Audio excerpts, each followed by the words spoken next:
Hey, what's up, rock stars? It's Rox with a little bit of talk about what's at the top of the blog. So let's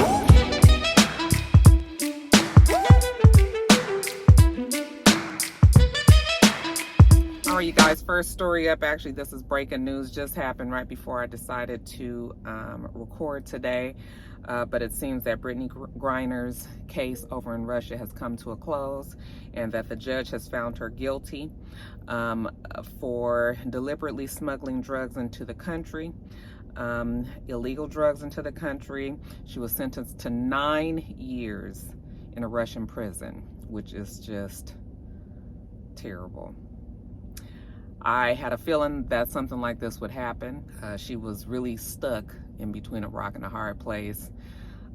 She did plead guilty, but she said that she hadn't realized that the oil was in her bag and that she was not intentionally trying to create any, commit any crime. It's just that a series of unfortunate events had happened, and that was why the oil was in her bag. The judge says that she did take into consideration her partial, guilty plea, as well as her charitable actions that she's had over the years, and, her remorse for what had happened. But, I guess they call that being lenient. 9 years, it's awful. It is unfortunate and it's terrible. I can't imagine being in Brittney Griner's shoes right now. Just wrong place, wrong time, middle of this war, the United States providing all of that assistance to Ukraine as Russia is trying to take over there. And so I just knew that she was going to get pulled into the middle of this and used as a political pawn, which she is. Everybody knows that. Now we know that there was a negotiation that they were trying to do where there was an arms dealer here in the United States from Russia that's been in jail. They said that they would trade him for Brittney Griner and Whelan, also there in Russia. They countered that negotiation and asked that we also would get a criminal that's in jail, an assassin, I believe, that's in jail in another country, but a Russian assassin that's in another country. They also want that person released. Well, the United States, although we are a superpower, but they can't control what another country does with their prisoners. It's just, Russia is just obviously not trying to be a part of the negotiations. Is going to make sure that they make an example out of Brittney Griner, and it is really, really too bad. Now, she also was fined 1 million rubles, which is about $16,400 US dollars. And as of now, you guys, she will be in jail for the next 9 years out there in Russia.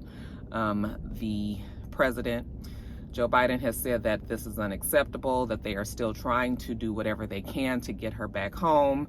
I just don't know. You can't force Russia to do it. It's clear that Russia is going to hold on to the stakes, as they know that they have the upper hand in this. And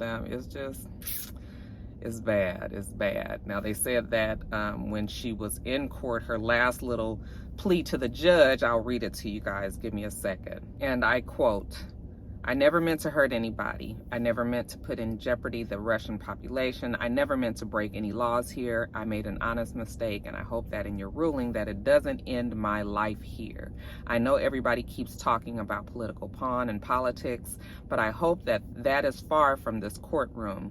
I want to say again that I had no intent of breaking Russian laws. I had no intent. I did not conspire or plan to commit this crime." It does seem like the politics have played a huge part in this. I think she even knew that, even though she did say what she said.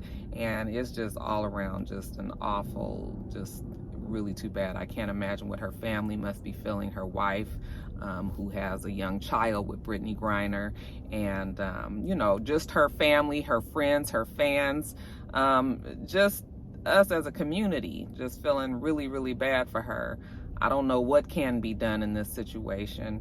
I guess they're going to continue to try to negotiate, but the Kremlin so far has made it clear that unless they get the assassin and the arms dealer back, then it won't be happening.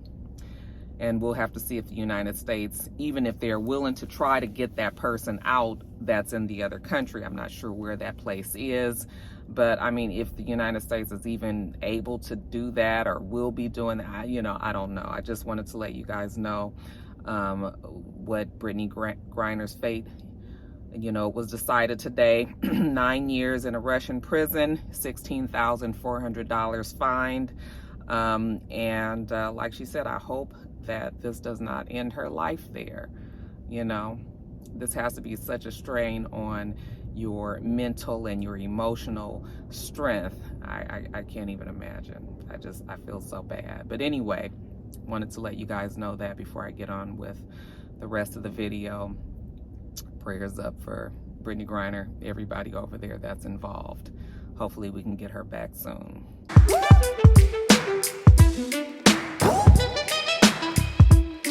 All right, you guys, that Brittney Griner story just kind of put a damper on things. It's awful, you guys. Anyway, first story that I did have planned up for today is, of course, Beyonce's album Renaissance and all of the fallout that has happened since the album released last Friday.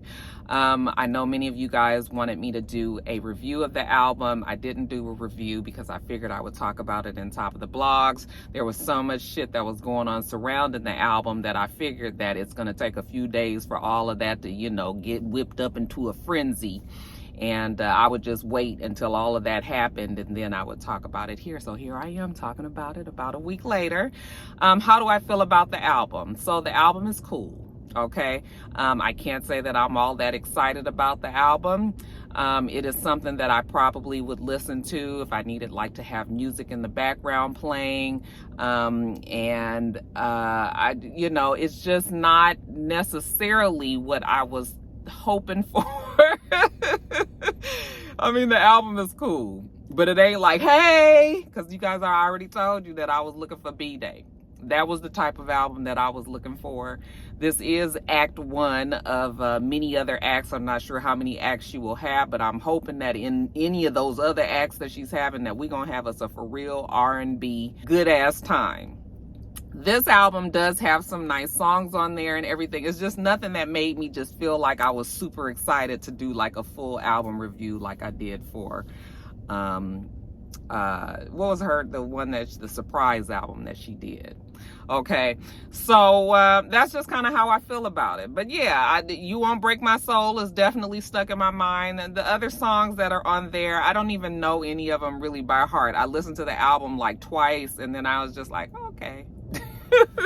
So, you know, but and everybody's like, Roxanne, you've got to go to the concert when it happens. I'm sure once we get the visuals on many of these songs that that will probably change some of my views of the album, because visuals always help me whenever I feel like I need just a little extra push towards something. But other than that, I was just like, okay, it's cool. It's cool. Okay. But like I said, there was a lot of things that had happened right around this album coming and after the album dropped. I told you guys last week that the album did leak early, which is something that never happens in Beyonce's camp. Okay, so we were trying to figure out if that was really like a marketing ploy, or was that really an accident? Like, whose head rolled on that one? Okay. And then shortly before the album was supposed to drop, we had Khalees, who was making a huge ruckus on social media because she was upset. Well, she said that Beyonce had stolen the track. She had a sample in her song Energy from Khalees's very popular song Milkshake. Okay, my milkshake brings all the boys to the yard. Okay, now Khalees, who's always been quite the hothead, who's always been able to speak her mind and doesn't really care about anything, okay, she definitely made it known that she was unhappy with the fact that Beyonce had stolen her track, and that she didn't reach out to Khalees and ask her if she could use it. She was pissed with Beyonce you know, talking about the fact that Beyonce is always this whole woman power and all of that, you know, but doesn't seem to really practice what she preaches when it comes to women and women power and women sticking together and being, you know, respectful of other women and all of that. She also was upset with Pharrell from the Neptunes at the time, who was the person that actually produced the album that Khalees did, and who actually owned the rights to the song Milkshake. Beyonce did not steal the song because the song belonged to the Neptunes, which would be Pharrell and Chad. Okay, and so she did take the proper channels of going to Pharrell and Chad, or the Neptunes, and asking for permission and giving them, I'm sure, paying for the use of the song, giving them the credit on the song, including Khalees, who actually does not own any rights to the song. She did give them credit on her album, but that was not enough for Khalees, and she was upset. Okay. My feeling about that whole thing is that I understand how Khalees feels. You know, we've heard about many people many times getting their things stolen in the industry. It is a regular occurrence and it happens often. She even said that herself. And so I can understand feeling very, I mean, because Milkshake arguably is her largest, is that a word, hugest? Her largest hit. And for her to feel of some kind of way about her largest hit being stolen from her, and that she doesn't get really anything from it because it goes to Pharrell and Chad. Now, she says that they swindled her out of some, you know, out of her money or whatever, had her sign this contract that was bullshit. I totally believe that. But I also know that Khalees has had a problem with Pharrell for a long time. It is definitely not a secret. She's made it clear that she doesn't like him. She don't see it for him. And she's complained about this in the past. So while I understand why Khalees would feel the way that she would feel, just emotionally, okay, just the emotional part of it, knowing that Beyonce knows her and could have actually talked to her about getting the permission, which really just would have been it wouldn't have been anything because Khalees doesn't own the song. So it's just sort of like, what am I asking you for? You can say no and I can still go and do it because, you know, but I guess the fact that she didn't have the chance to say no. See, if Beyonce probably would have talked to Khalees and Khalees said no, and then Beyonce still went on to use the song, then it would have looked bad because it was like, I talked to the bitch and I told her don't use my song and she used it anyway. Okay. So Beyonce just cut Khalees out of the thing. I guess probably hoping that she wouldn't have a problem with it. Now, they had to have known with the way that Khalees's and Pharrell's relationship is, that she probably was going to say something, but maybe they didn't think that it would be something this big, considering Khalees is still, you know, recovering from her husband dying of cancer recently, and maybe they felt like maybe she would be distracted enough or not even care that much. But, you know, that's just not how she rolls. So she definitely was upset. She said she wants reparations, all of that. People were mad at Beyonce. I mean, I think the whole thing could have been handled better, okay? But I think that Beyonce wasn't wrong in the way that she did things, okay? Now, was it maybe cold and, you know, detached? That might have been what it would be. But yeah, I don't think that Beyonce did anything wrong. I mean, she obviously didn't. It was legally done, and she took the song. Now, I listened to the song, and I couldn't hear it. I was just like, now, where is it exactly? Apparently, it was an interpolation of Milkshake, and I had to look up what that meant. An interpolation is when they take the song and they tweak it some kind of way, so that it doesn't sound exactly the way that it did. Now, it is still the actual song, but it's sort of some changes to it. So that's why they call it an interpolation of the song. And that's probably why it's so hard for some people to hear it in the song Energy, okay? Because I couldn't hear it. I tried. I won't say that I tried really hard, but I listened to it a couple times. I was like, oh, I don't really hear it. So, you know, but, so I guess that they were thinking that maybe because it was an interpolation, maybe Khalees wouldn't feel a certain, I mean, you know, I don't know what they was thinking. I think that they were just thinking that we're going to go to the owner and we're going to do this and we're not going to worry about it. But Khalees made such a funk about it, and that she was upset. Listen, she's entitled to feel the way that she feels. But I think that her bigger argument should be with Pharrell or the Neptunes, because they're the ones who fucked her out of her money, okay, for lack of a better word. She said she only made money from touring from that album, and that, like I said, is probably her biggest album. All right, so you really shouldn't, Beyonce has kind of become a part of this just because. Now I know Beyonce knows the way that the industry works, and she knows how, you know, I guess it would have been cool for her to reach out, but that's not what she did. We know that Beyonce likes to keep a lot of her shit under wraps, so she doesn't normally reach out, even though we do know that she reached out to T.S. Madison early and asked for her clearance. We know that she did reach out to Big Frida, you know, but I think when it comes to the music itself, I don't know if she reached out, because we also know that Twinkie Clark was very happy that she used in her Church Girl song, which is like, I was just like, you got Church Girl and the shit that she's saying in that Church Girl song, but then she used a line from Twinkie Clark of the Clark Sisters, like a line from one of her gospel songs that's like looped, I think, throughout the song.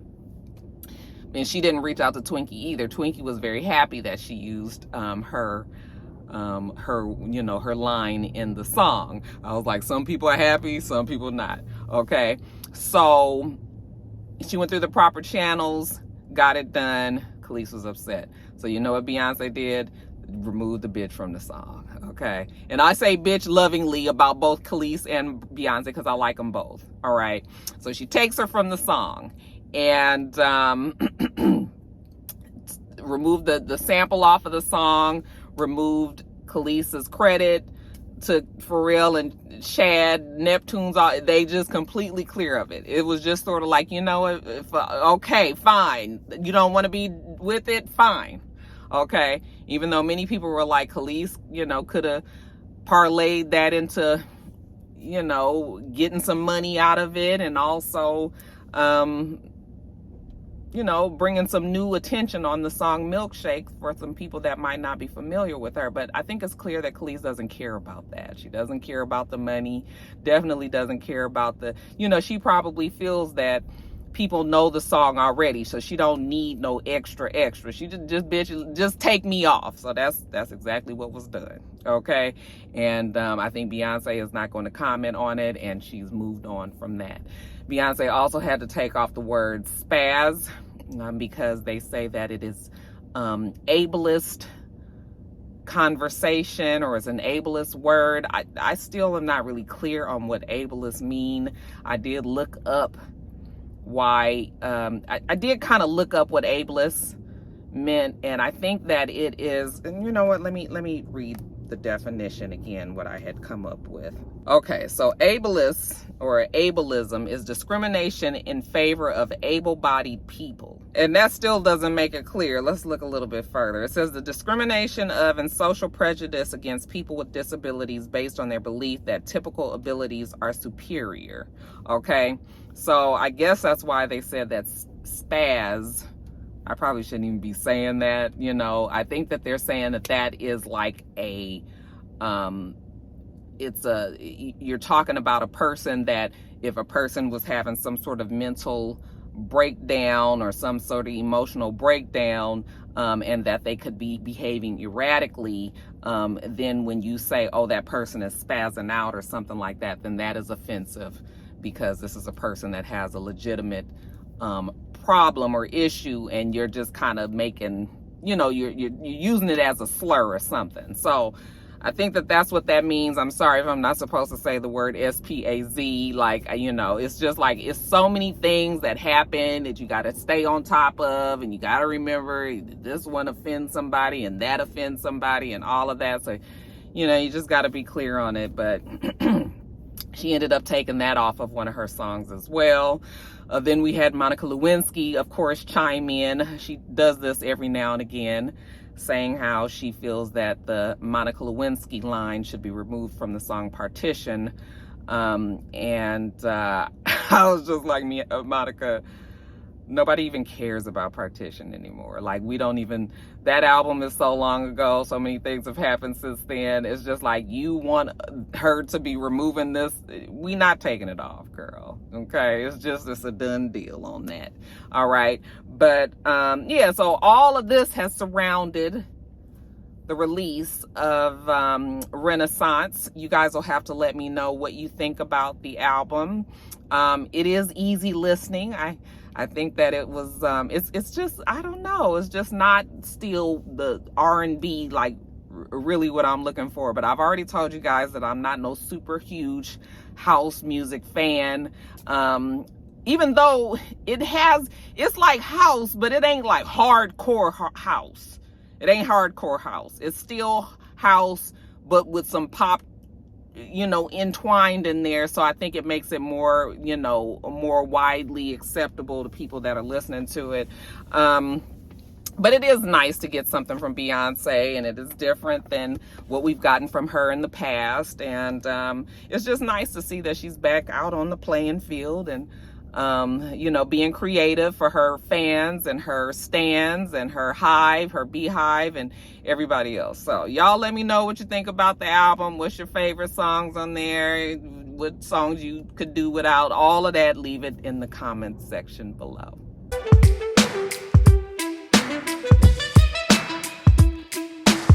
Next story up, you guys. So when I was flying home from Los Angeles, and you guys asked how was my trip to Los Angeles, I mean, it was a trip for a funeral. So you can imagine it was emotional at certain times. I hadn't been there in a while, so I was able to see some friends, and it was good to see them. A lot of people had COVID, that I would have been seeing. So I didn't get to really see some folks because they were sick. And, but for the most part, it was a nice trip. I mean, it was a turnaround trip. I went on Friday, came back Sunday, red eye, and was back in Atlanta bright and early on Monday morning. So, I mean, it went well. It was great to see my dad, who's doing very well. I mean, he's 85 years old. Actually, his birthday was on Tuesday.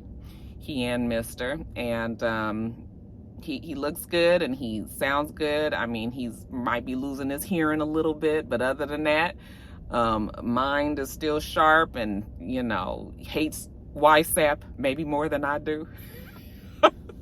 But I'll tell you, I sat there for hours and had to hear him talk about YSAP. Only person my dad still loves is Bill Clinton and Barack Obama. Those are the presidents that he has deemed, the best that the United States has ever had. And he hates YSAP. I mean, hates him. He could talk about him for hours and hours and hours, like Money Long said.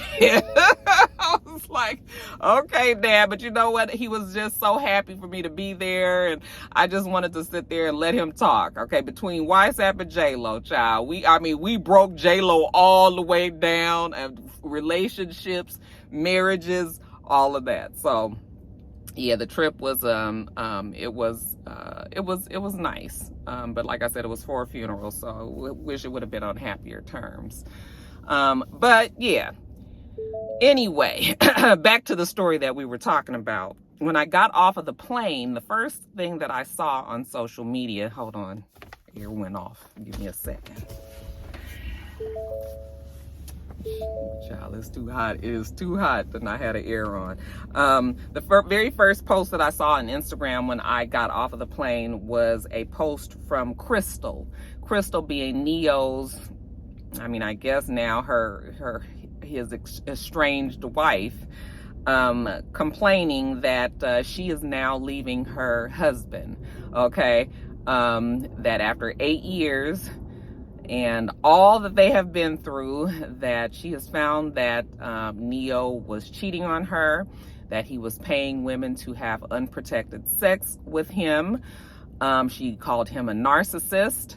And I was like, yeah, considering the fact that she had already filed for divorce from him before, They worked hard to get their relationship back on track. I think that happened after COVID. When COVID started, he ended up moving back into the house with her and the kids because, you know, everybody was on quarantine. So during the quarantine time, you know, some relationships suffered and some flourished.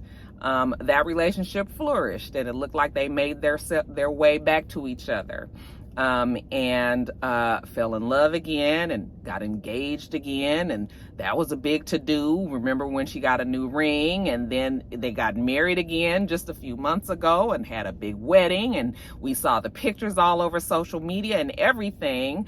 And for him to go through all of that to still be fucking around with these women and paying them, you know, allegedly, like Crystal said, money to have unprotected sex. Now, the fact that she said unprotected sex, I think she specifically put that in there. I was like, either he done gave her a damn disease or he has gotten somebody pregnant.